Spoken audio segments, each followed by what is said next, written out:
Baik Mas Erwin, jadi memang kalau kita lihat sebetulnya bantalan yang nomor satu kan tadi sudah Sudah. 4.050. Fokus berikutnya kemana? Fokus berikutnya adalah ke 3.850.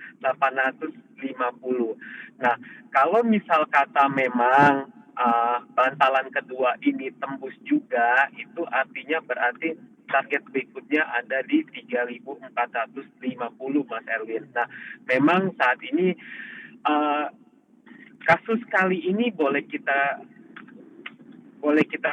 katakan beda sebetulnya. Kenapa bedanya? Karena kalau kita lihat kan apa sebelum-sebelumnya itu kan mungkin lebih kepada trade war, Brexit, tapi kali ini adalah wabah. Sedangkan wabah itu sebetulnya variabelnya sangat sulit untuk kita ukur, Mas Erwin. Nah, karena sulit untuk diukur inilah makanya kami melihat bahwa selling masih sangat berpotensi.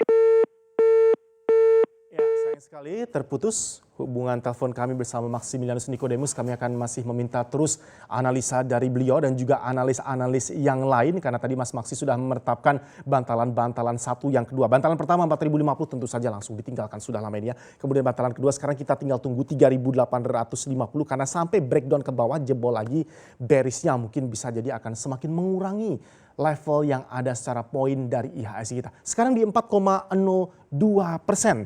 Mas Maksi, sudah bisa mendengarkan suara saya kembali? Sudah tersambung kembali? Mas Maksi, Ya, mari Mas dilanjutkan Erwin. Mas Maksi. Ya, clear.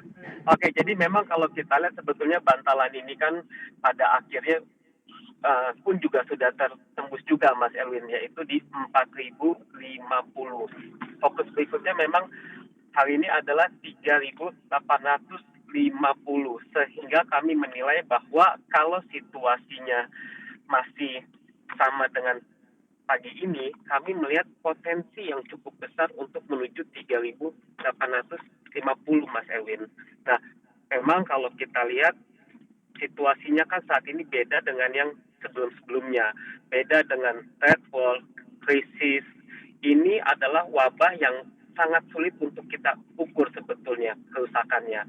Sehingga kami melihat bahwa minggu ini, next week, masih ada potensi untuk mengalami koreksi, Mas Erwin.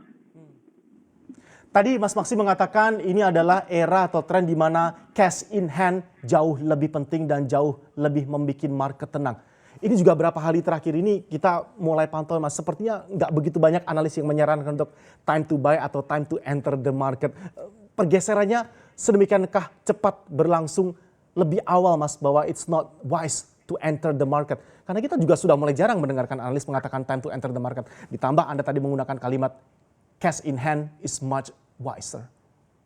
Oke, memang kalau kita lihat sebetulnya saat ini kan sebetulnya adalah sebuah momen, Mas Erwin. Momen untuk apa? Momen sebetulnya untuk mulai masuk. Tapi kan memang kalau kita lihat kan itu adalah bahwa tekanan untuk koreksinya masih sangat besar, kan begitu. Sehingga kalaupun kita mau mulai masuk, kita mesti harus melakukan cicil, Mas Erwin, akumulasi. Karena kalau misalkan kita langsung masuk dalam jumlah yang cukup besar, nantinya takutnya masih akan sia-sia. Kenapa? Karena pasarnya masih sangat berpotensi untuk koreksi. Fokus berikutnya sebetulnya apa? Fokus berikutnya adalah mengkoleksi saham-saham big cap yang mungkin memang harganya sudah big sell saat ini. Satu itu. Yang kedua, memang kalau kita lihat sebetulnya cash in hand saat ini sangat penting. Sebab itu kalau kita lihat sebetulnya kemampuan orang untuk melakukan investasi itu jadi sangat terbatas, Mas Erwin. Jadi kalau kita lihat sebetulnya bahwa saat ini yang paling bijak satu adalah wait and see sampai benar-benar kita yakin bahwa ini sudah ada di dasar. Yang kedua, kalau misal kata kita yakin bahwa saham-saham pilihan kita itu sudah sangat murah, sudah saatnya mungkin udah untuk mulai akumulasi untuk beli.